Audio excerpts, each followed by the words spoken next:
Hola, continuando con el tema de la normalización del ser humano, es decir, de la educación, hablábamos que para normalizarnos no basta con el descubrir significados, información técnica, academicista, conocer matemáticas, geografía, lenguaje, no. Para normalizarnos lo que necesitamos es reconocer la naturaleza humana y en esa naturaleza humana reconocer las normas de convivencia, de comportamiento y de convencimiento. Bueno, para poder comportarnos como humanos necesitamos comprender qué es esto que tenemos dentro de nosotros. Nosotros tenemos una mente, los científicos hablan del cerebro y de todas estas cosas neuronales que tenemos en el cerebro, pero por encima de ese armatoste, el que llamamos radio, hay una emisora. Y más allá de la emisora hay una voluntad que se expresa. Nos es fácil pensar que si destruyo la radio, se rompe la radio, pero no rompí la emisora. Pero nos cuesta pensar que si se rompe la emisora, tampoco se destruye la información, porque la información no está en la emisora, la información está más allá de la emisora. Luego en el ser humano pasa lo mismo. Nosotros tenemos un aspecto físico, un ordenamiento, sí, cerebral, neuronal, gástrico, yo qué sé, con todos los sistemas operativos del cuerpo, pero más allá de todo eso existe la información que obliga al sistema cardíaco a actuar.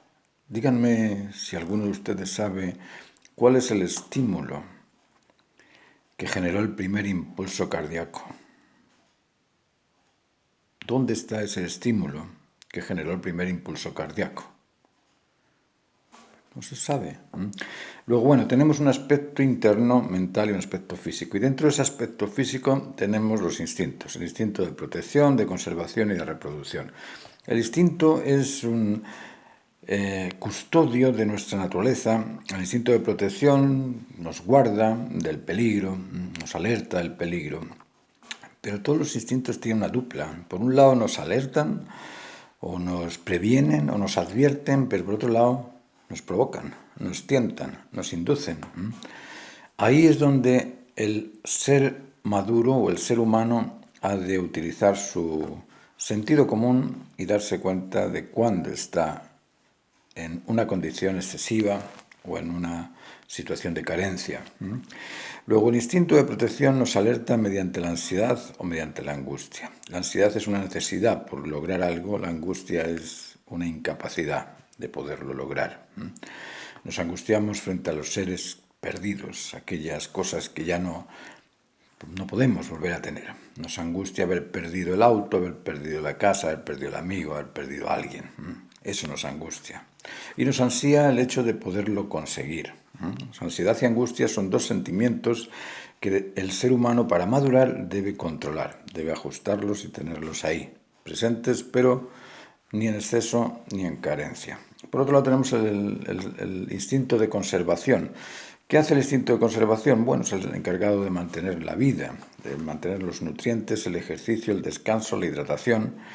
Ese instinto, lo mismo, nos alerta de aquel alimento que pueda ser nocivo o nos previene de aquello que puede estar en mal estado, aquello que esté podrido, que no sea comible, que no sea... O nos advierte o nos induce a comer aquello que nos gusta o nos tienta, a saborear aquello que es rico o nos provoca la necesidad de conseguirlo. Es decir, esa dupla de provocarte o alertarte, de prevenirte o tentarte, es la que el ser humano debe ajustar en su justa medida. Y por último tenemos el instinto reproductor, que es el encargado de la vida, el encargado de la perpetuidad de la especie. Y por ser el encargado de la perpetuidad de la especie es el instinto más difícil de controlar, porque todo orienta hacia ese momento de conectividad entre la dualidad masculino-femenina, paterno-filial, fraterno-conyugal. Esa unidad se establece en el momento del vínculo afectivo entre un hombre y una mujer. Pero no solamente en el momento del vínculo afectivo, sino que existe una fuerza dentro del universo, dentro de lo que es instintivo que nos obliga o nos impulsa o nos motiva a buscar esa reproducción para perpetuar la especie. Ahora, dentro de ese aparato reproductivo, lógicamente existe una dosis de placer, pero existe también una finalidad genital, y esa finalidad genital es la de generar, por eso hablamos del genital, porque genera. O sea, independientemente de cómo lo utilicemos, el ser humano normal, para normalizarse, primero debería de establecer el vínculo afectivo con la persona con la que vas a generar, y por último, bueno, si se genera, bien, y si no se genera, también bien. Pero al menos tienes la certeza de que estás vinculado. Y estar vinculado implica responsabilizarse y ser respetado, implica el convencimiento mutuo entre las dos personas en el ideal de hacerse humanos, e implica también esa unión afectiva entre los dos. Vamos a seguir en un tercero explicando acerca del celo, porque no me da el monto del teléfono, ¿vale?